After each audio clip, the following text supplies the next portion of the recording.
That's a nice little freight train. But what's with the different colours of the wagons? Let me explain.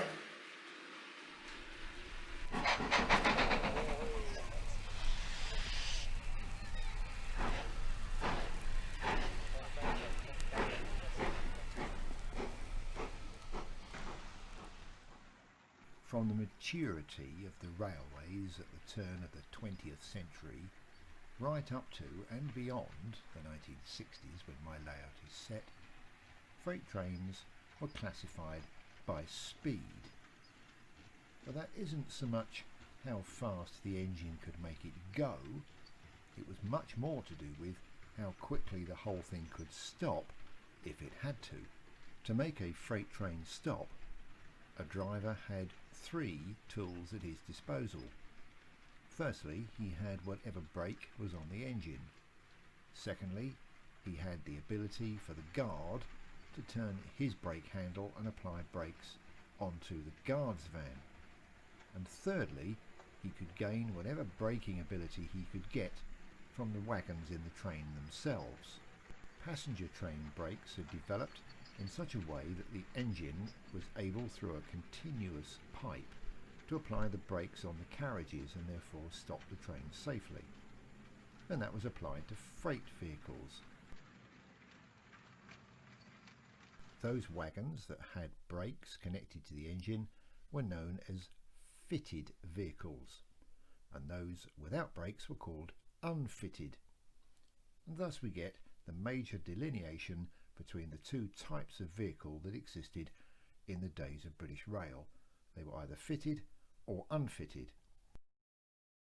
Now clearly those that were fitted had pipes at the end, but to make it easier to recognise which was which, generally in British Rail years the fitted vehicles were painted brown, or bauxite as it was known, and the unfitted vehicles were painted grey. Now in this video I'm not going to talk about the way in which freight trains were put together, but naturally it makes sense for any vehicles that were fitted and needed to be connected to the engine brake to be marshalled next to the engine in the train. Train classifications therefore referred to unfitted trains, fully fitted trains, that's where every wagon was connected to the engine brake, or trains having a fitted head, that is, a number of wagons marshalled behind the engine with the brake connected to the engine. Now, having said that fitted vehicles were bauxite coloured, that isn't always the case. These tanks were coloured black, mostly for practical reasons, but also because of the decoration they carried for the companies they ran for. Specialised purpose vehicles also carried different colours, the most obvious of which were these white and blue refrigerated vans, although that's not always the case.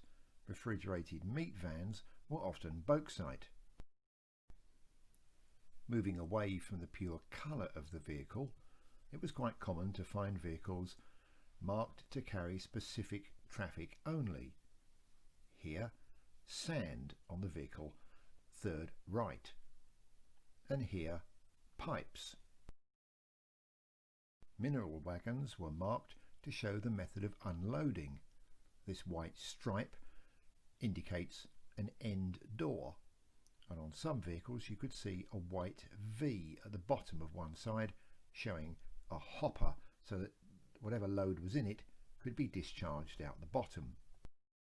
Wagon loads that were particularly delicate travelled in special vehicles where the body was fixed to the chassis via springs. These were called shock absorber wagons, and they were delineated by the three big white marks on the side. Here shown is on an open wagon. There were plenty of ways in which the wagons were marked to help the railway staff. This vehicle is called a low fit, a low-sided fitted wagon. If you needed something to carry a container, then you ordered a low fit. It was just easier that way. On this bolster wagon, it's important that the load is properly balanced, so a centre line was marked on the side. And of course, vehicles carried maximum weights. The tare here is the weight of the vehicle unloaded, and the 12 tonne or 10 tonne or 14 tonne mark shows the maximum loading that was allowed. Finally, some vehicles were used not only for specific traffic but even over specific routes, so they were marked with a return address, shown here on this van, and a postscript. Don't forget that in the British Rail era, the days of the private owner mineral wagons were long gone. They'd all been pooled and were now used as a common user, but they were still about. They were remarked with a P number, but quite often the origins of the vehicle, either in private ownership or the ownership of a pre-grouping company, could still be seen. So there you have it, an idea of how freight train colours indicate the sort of wagon that you're pulling around. I hope that helps.